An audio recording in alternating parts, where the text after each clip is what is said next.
वेत्रवती घाट का नौलखी धाम मिथिला के रूप में उस समय नजर आया जब भगवान राम ने धनुष को तोड़कर माता सीता को वरमाला पहनाई तो पूरा पंडाल राम विवाह की खुशियों में झूम उठा।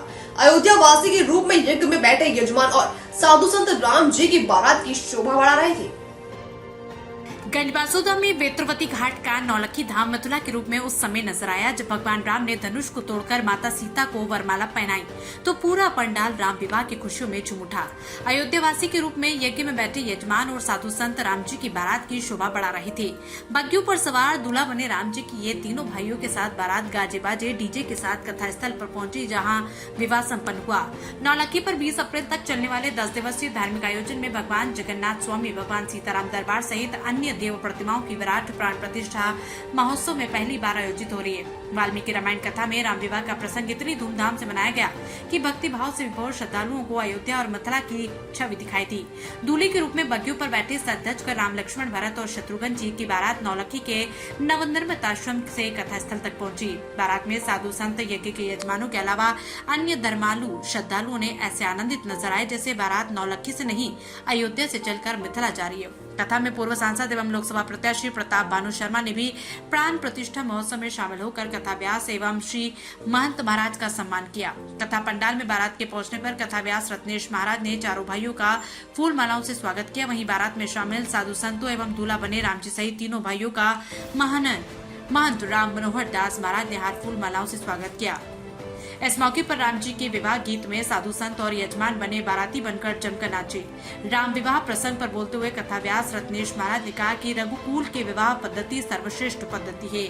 राम जी का विवाह नहीं एक संस्कार है। वैदिक रीति से मंडप के देवताओं का आह्वान करते हुए होने वाले विवाह यज्ञ धर्म आचरण से जीवन निर्वाह करने का रास्ता बताता है, जो हमें गृहस्थ जीवन को धर्ममय जीवन जीने का मार्ग सिखाती है।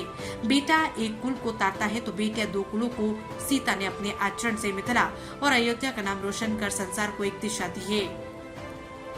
चाणक्य न्यूज इंडिया के लिए गंजबासौदा से ओम प्रकाश चौरसिया की रिपोर्ट। क्या आप चाहते हैं दुनिया में दिखना? क्या आप चाहते हैं कि आपका यूट्यूब और वेब पोर्टल की खबरों को टीवी पर दिखाना? सही रास्ता नहीं मिलता, पैसे होते हैं बर्बाद, विज्ञापनों के लिए दर दर भटकना पड़ता है, फिर भी नहीं मिलता, सूचना विभाग आपको अहमियत नहीं देता। सभी समस्याओं का हल है हमारे पास।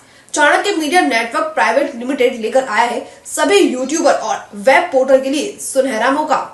सूचना प्रसारण मंत्रालय से रजिस्टर्ड करके OTT और IPTV के माध्यम से अपने चैनल को ले जाएं सभी स्मार्ट एंड्रॉइड टीवी पर। आज ही संपर्क करें 9643761495 या व्हाट्सएप करें 8287399909 पर। अब आप भी बन सकते हैं सिटीजन जर्नलिस्ट, लड़ सकते हैं अपनी लड़ाई खुद। अपने हक की लड़ाई में चाणक्य न्यूज इंडिया है आपके साथ। आज ही प्ले स्टोर से डाउनलोड करें चाणक्य न्यूज इंडिया का मोबाइल ऐप। उसके बाद मेरा पोस्ट पर जाकर अपनी खबर अपडेट करें फोटो के साथ। हम बनेंगे आपकी आवाज। देश का तेजी से बढ़ता नेटवर्क, सच दिखाते हैं हम। जय हिंद। खबरें जो आपको सीधे जोड़ती हैं हमसे, जिनका आपकी जिंदगी पर होता है सीधा असर। खबरों की वही तस्वीर, बिना बदले बिना डरे, जज्बा सच का लिए, सच दिखाते हैं। चाणक्य न्यूज इंडिया, हम हैं हिंदुस्तानी।